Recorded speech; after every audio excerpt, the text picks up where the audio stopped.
ॐ भूर्भुवः स्वः तत्सवितुर्वरेण्यं भर्गो देवस्य धीमहि धियो यो नः प्रचोदयात् ॐ शान्ति शान्ति शान्ति अरुणाचल शिवाय अरुणाचल शिवाय अरुणाचल शिवाय। नमस्कार दोस्तों, मैं आपको इस वीडियो में भगवान श्री रामना महर्षि का stay in Virupaksha cave from 1899 to 1916. So I will describe the time spent in Virupaksha cave by Maharishi. The formless and imperishable real stands revealed in the Aruna hill, the embodied presence of the three-eyed god. Since the cave named Virupaksha sustains the very devotees who dwell within the heart cave of that god, well, maybe call it mother. This was said by Bhagwan Ramana. Ramana stayed in the Virupaksha cave for 17 years from 1899 to 1916. Ramana was just a young lad of 20 years when he shifted from Guru Murtam to the Virupaksha cave. Ramana's feelings towards this cave are expressed in the stray verses extracted above. He considers it appropriate to call it mother because it sustains the very devotee who give themselves wholly to the Lord Shiva. Aruna Hill, the embodied form of Lord Shiva. This cave is situated on the eastern slopes of the Aruna Hill. It is a unique cave which has the shape of the mystic syllable Om. It is named after Virupaksha Deva, a saint who lived and has been buried there in the 13th century. Many momentous events in the Ramana's life took place during the years of his stay here. It was here that his mother Asgamal came to live with him permanently in the last years of her life. She surrendered herself totally to him and was guided by him on the inward path. Her liberation at the sacred hands of Ramana is an epoch-making event. Another event of immense significance is Ramana's first spoken Upadesha to a disciple, which was given to Ganpati Muni in 1907. Till then, Ramana had remained silent outwardly as well. It was again at Virupaksha that Ramana communicated the experience of his enlightenment through his spiritual instructions to Gambhiram Sheshiyar and Shiv Prakasam Pillai. In writing about the Virupaksha years of Ramana, one might say that it is not a biographer's account but almost an autobiographical account by Ramana himself. In the initial years, in an attempt was made by the trustees of the Virupaksha Math who owned the cave to levy a small charge for the entry. Ramana did not want any kind of interference with his accessibility. Hence, he moved out of the cave to a level path of ground outside it and sat under the shade of a tree there. When the agent tried to levy a fee there also, Ramana shifted to the nearby Sadguru Swami cave for a short time. The trustees, realizing the inconvenience caused, stopped levying the fee so that Ramana could return to the Virupaksha cave. An event while at this cave as narrated by Ramana is fascinating. In those days I used to go all by myself for answering calls of nature, and I used to stroll along taking no water with me but going wherever water may be available. It was on one such occasion, on one morning, that I came across the banyan tree of which I have spoken often. As I was walking on the bed of a hill stream, I saw a big banyan tree on a boulder with big leaves and crossing the stream. I wanted to get to other bank and view from there this big tree when I accidentally put my left foot near a bush on the way to the other bank so that the hornets clustered around my uh, view from there this big tree when I accidentally put my left foot near a bush on the way to the other bank so that the hornets clustered around my left leg up to the knee and started stinging it. They never did anything to my right leg. I left the leg there for some time so that Hornest could inflict full punishment on the leg which had encroached on their domain. After time, the Hornest withdrew, and I walked on. The leg got swollen very much, and I walked with difficulty and reached Azusnai Seven Springs about 2 a.m. Jadaswami, who was camping there, then gave me some buttermilk mixed with jaggery, which was all that he could provide by way of food. This is what actually happened, but afterwards people have gone and written that I had purposely set out to explore and find the banyan tree described in the Purana as the one on the northern peak of the hill where Arunachala is said to be residing as a Siddha. I never had any such idea when I saw for the first time a remarkable banyan tree on a huge and precipitous boulder. I was prompted by curiosity to have a look at it. Meanwhile, the hornet stung me and I forgot all about the tree. The last words I forgot all about the tree show Ramana's sense of humor. Ramana also composed a stray verse on this incident which is extracted below. Apology to Hornet. When I was stung by Hornet in revenge upon the leg until it was inflamed, although it was by chance I stepped upon their nest, constructed in a leafy bush. What kind of mind is his if he does not at least repent for doing such a wrong? Composition of the five high months.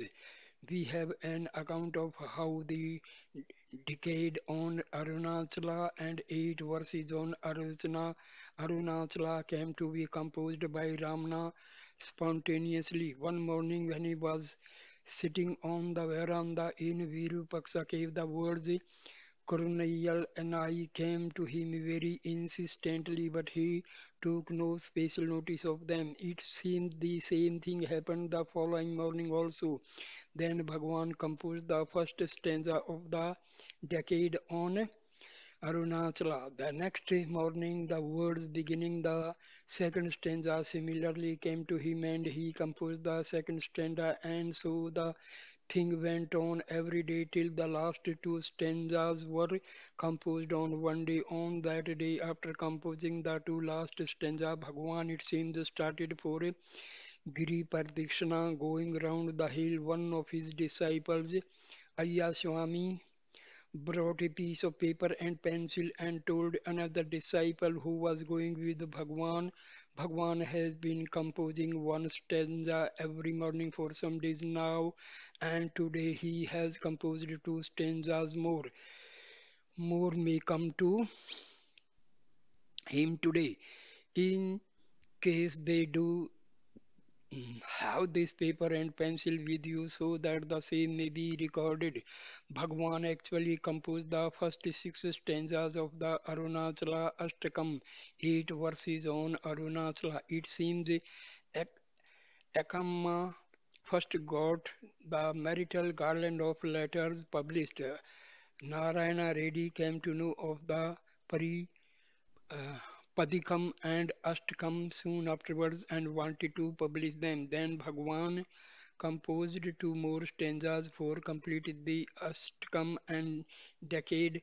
Padikam, and 8 verses Ashtakam were published by Narayana Reddy. This is how the Padikam and Ashtakam in the five hymns on Arunachala came to be composed. The most famous of Ramana's five hymns on Arunachala is the marital garland of letters with the refrain Arunachala Siva. This was also mostly composed during Ramana's circuits of Arunachala. The story of the need for composing these 108 verses has been mentioned by Ramana. In order to feed Ramana and the fellow devotees at the Virupaksha, it became necessary to beg for alms in the streets of Tiruvannamalai. Palani Swami wanted Ramana to compose a new devotional hymen so that Ramana's group may be identified by the people of the town. After it was composed, a party of four led by Plani Swami would start out to town, blow a long blast on these conches and start chanting the marital garland of letters. This was an announcement to the townspeople that Bhagwan's party had left the cave on their begging mission. The party would give another blast when they reached the foot of the hill. A third call would be sounded at the entrance of the street. All the residents of the street would be ready with their offerings, and the party would march along the street singing and some collecting the offering. The food collected was ample, it seems, for all who gathered near Bhagwan and even all of the monkeys, etc. The marital garland of letters was specially composed for use by the begging party. Bhagwan humorously added marital garland of letters fed us for many years.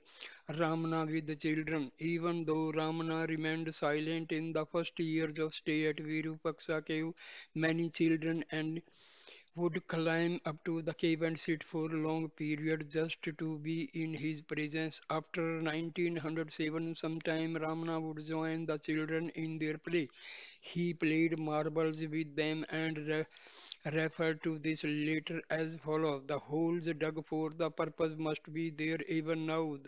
Those children sometimes used to bring packets of sweetmeat and we all used to share them. During Deepavali, they used to put aside my share of the crackers and bring them up to me. We used to fire the crackers together. Ramana has also narrated how two children were emotionally moved when he was about 22 and living in the Virupaksha cave. It seems he was sitting on a rock near the cave and a boy about 8 or 10 came there, looked at Ram Bhagwan and not being able to bear the sight of such a young and bright person taking to such a hard life of penance, was so moved by compassion that he started to sob and sobbed violently for some time. Bhagwan said, who could say what was the reason for his sobbing and why tears flowed out of him merely at his seeing me. Bhagwan continued in reminiscent, reminiscent mood later in the day and added that another boy also about 8 or 10 years old met Bhagwan another day at Virupaksha cave. He took such pity on Bhagwan that the following conversation took place between them. Bhagwan was sitting on a rock near the cave all alone and the boy met him there. Boy, who are you here all alone like this? Bhagwan, I had some trouble at home and so have come away like this. Boy, why are you here all alone like this? Bhagwan, I had. Okay. Boy, then how about your food? Bhagwan, I eat if anybody gives me anything to eat. Boy, I have a good master. I shall take you to him. First, you may have to volunteer your service free. If he approves of your work, he will give three pies a day and gradually increase it to 6 pies and so on. Bhagwan added. There was no doubt that the boy was very much concerned over what he considered my sad plight and that he was moved by grace and genuine pity. Some other incidents. One day, Ramana was doing a small masonry job when some visitors came up in order to see the Swami. He told them Swami has gone out. When they were returning down the hill, they met a Kamma who told them that the person whom they had met was none other than the Swami. She later asked Ramana why he had misled the man, to which Ramana replied, "Do you want me to go about with a bell around my neck announcing I am the Swami, or to have a label on my forehead that I am the Swami?" In 1912, a group of devotees headed by Vasudeva Sastri wished to celebrate Ramana's birthday. For the first time, Ramana opposed it, saying that the true birth is only when one becomes self-aware. But Vasudeva Sastri pleaded with him, saying, "It is for our sake, and Bhagwan would not object." Thus, they celebrated it that year for the first time. Since then, the celebration known as Jayanti has been a very important occasion for all the disciples and devotees of Ramana. Once Ramana's grandmother came to see him. This is Ramana's account of it. She came while we were there and said that she would cook food for him herself. He he told her that she could do so in the cave nearby. She agreed and started cooking. She said to me, "Venkataramana, I am cooking today. You should not take any other food." I said yes, but after she left, I ate with the others as usual. When she had cooked, I ate that food also. An old relative of Ramana's, known for his abusive tongue, came along. He was really good-natured man and meant no ill to anybody. Soon after he came, he asked jocularly, "What, Venkataramana, it seems you have become a big Swami. Have you grown horns or your head?" While at Virupaksha, Ramana also wrote it in prose a Tamil translation of Viveka Chudamani, a sacred scripture composed by Adi Sankara. Right from Guru Murtam days, Palani Swami used to bring Ramana spiritual books from the library in the town. As Virupaksha also he continued to do so. Thus Ramana became more and more acquainted with the sacred lore of Vedanta in his early years. In Virupaksha cave, he would occasionally visit Padmanabha Swami, popularly called Jatai Swami because of his matted hair.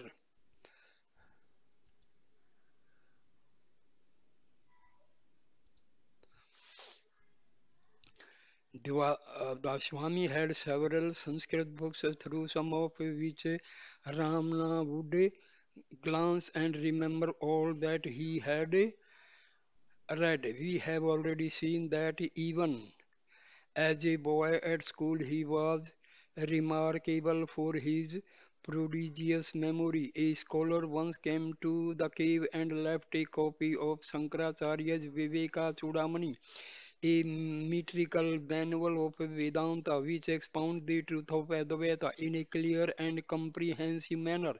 Ramana read it, and also a metrical Tamil version produced by Plani Swami. Then it occurred to him that a prose translation would be very useful for aspirants who did not know Sanskrit. So he undertook the translation, which came to be printed and published under the following circumstances. Udandi Nayanar, who was the first regular devotee to be attached by Ramana, was called away in 1897 to the headquarters of the ascetic order to which he belonged. 7 years later, he returned with 100 rupees as his offering. The master refused to accept it since he had no use for money and would not touch it. Nayanar left the money with a devotee, asking him to utilize it for any good cause of his. The master approved. It was spent on printing the translation of the Vivek Chudamani. In those years, there used to be trig- tigers and leopards on Arunachala. Ramana had no fear because the sign of Jnani is desirelessness and fearlessness. Hence, the wild animals could not be frightened of his. An interesting incident is recorded by Vasudeva Sastri in the broad daylight. Swamiji and I were seated on the rock outside the cave.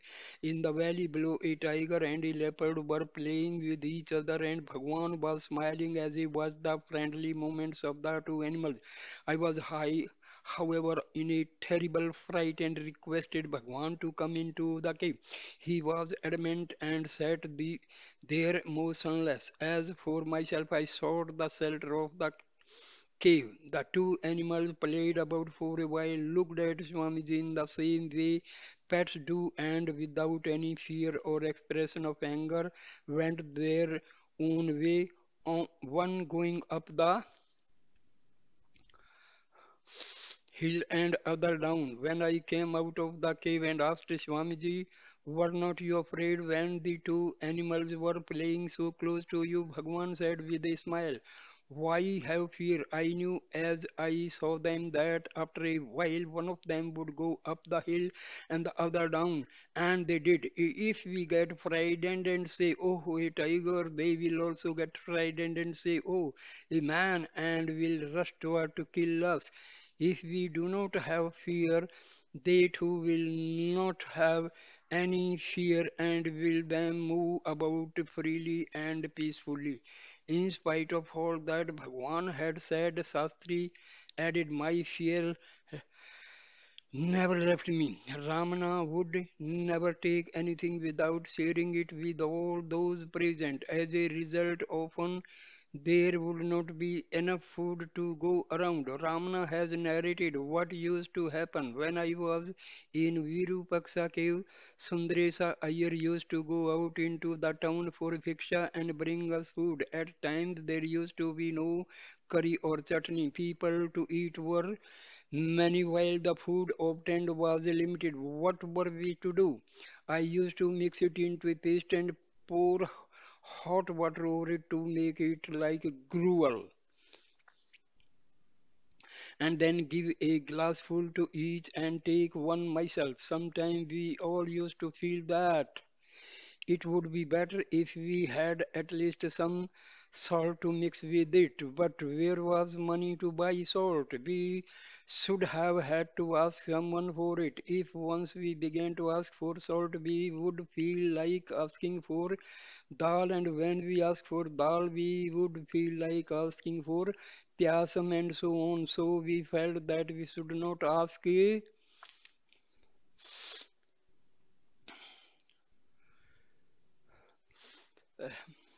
but if once we began to ask for salt, we would feel like asking for dal, and when we ask for dal, we would feel like asking for pyasam and so on. So we felt that we should not ask for anything and swallowed the gruel as it was. We used to feel extremely happy over such a diet, and as the food was sattvic without spice of any kind, and there was not even salt on it. Not only was it healthy for this body, but there was also great peace for the mind. The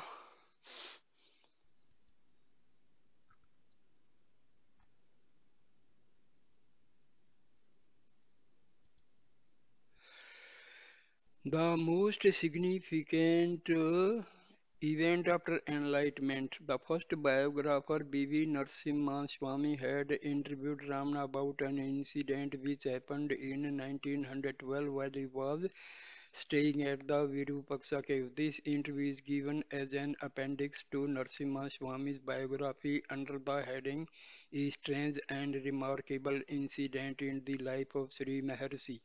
The significance of this event is therefore likely to be lost sight of it. In 1912, Ramana Palaniswami and Vasudeva Sastri and a few others went from Virupaksha cave to Pachiyaman Coil for taking an oil bath, as facilities for such a bath were available in plenty in that place. After bathing, they returned, cutting a path across the hill for themselves.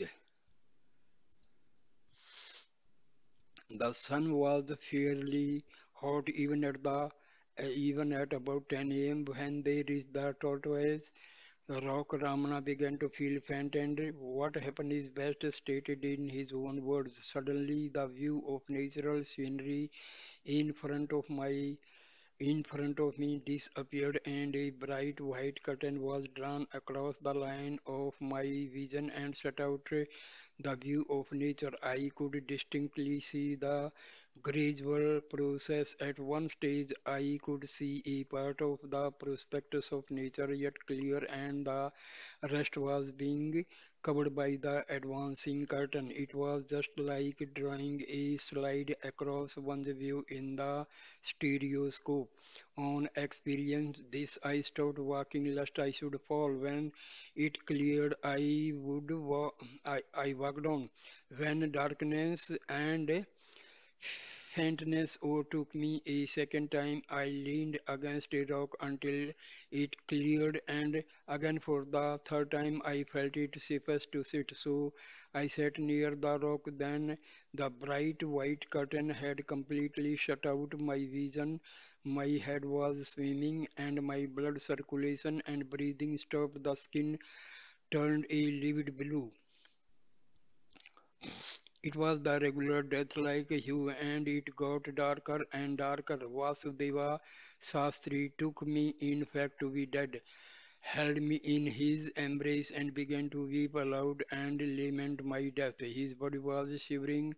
I could at that time distinctly feel his clasp and his shivering, hear his lamentation, and understand the meaning. I also saw the discoloration of my skin, and I felt the stoppage of my heartbeat and respiration, and the increased chilliness of the extremities of my body. Yet my usual current was continuing without a break in that state also. I was not afraid in the least, nor felt any sadness at the condition of my body. I had closed my eyes as soon as I sat near the rock in my usual position, but was not leaning against it. The body which had no circulation nor respiration maintained that position. Still, this state continued for some 10 or 15 minutes. Then a shock passed suddenly through the body. Circulation revived with enormous force, as also respiration, and there was perspiration all over the body at every pore. The color of life reappeared on the skin. I then opened my eyes, got up, and said, "Let us go." We reached Virupaksha cave without further trouble. That was the only occasion on which both my blood circulation and respiration stopped. At the time of enlightenment, which happened on July 17, 1896, Ramana had only the sudden fear of death. However, in order to go through the experience of what death means, he stretched himself like a corpse, as though rigor mortis had set in, and held his lips tightly together and his breath. It was not a physical death, but an experience of death intensely felt as part of investigation to find out and discover who am I. Still, I felt within myself the I was there, the sound was there, the feeling itself I was there. What was that? I felt that it was a force or a current, a center of energy playing on the body, working on despite the rigidity or activity of the body through existing in connection with it. This experience that the true I was a current or a force or center that constituted the real I stayed with him for the rest of life. The second experience is different in that there was a physical death for 10 or 15 minutes. The heartbeat and the blood circulation had stopped, and the body had become cold and blue, but the experience of awareness of the heart current as the I remained. This is the most significant aspect of this experience. Even while narrating the experience Ramana had clearly stated, yet my usual current was continuing as usual without a break in that state also. Ramana himself had referred to this incident in the course of his conversation with Devi Narasimha Swami years later in 1937. The relevant portion reads as follows: I used to feel the vibration of the heart which resembled those of a dynamo even in school when I developed rigor mortis many years ago in Trivannamalai. Every object and sensation disappeared except those vibrations. It was as if a dark screen was drawn before my eyes and shut the world completely from me. But of course, I was all along conscious of the self with a vague feeling that someone was crying near me. This state continued till just before I regained physical consciousness when I felt something rush from the heart to the left chest and re-establish life in the body. One shudders at the thought it what would as to what would have happened if the life force had to re-establish itself in Ramna's body. But when it had to happen only in that way, in the divine scheme of things, one who is aware of the life of Ramana will also be aware that the earmarked role for Ramana in the divine scheme was to guide seekers of truth as the inner and outer guru on the direct path of self-inquiry for self-knowledge. This role as the Sadguru was to be for about another 5 decades in the body from the date of this experience. Ramana steady self awareness and accessibility. See, I have visited Virupaksha cave many times and I sat there for meditation for a half hour or 1 hour and tremendous spiritual vibrations are experienced. The experience is blissful and very peaceful. So, those who can visit Ramnasram anytime, please, you must visit Virupaksha cave and Sakanda Ashram because you will have the real experience there. It is the most important part of visiting Ramnasram.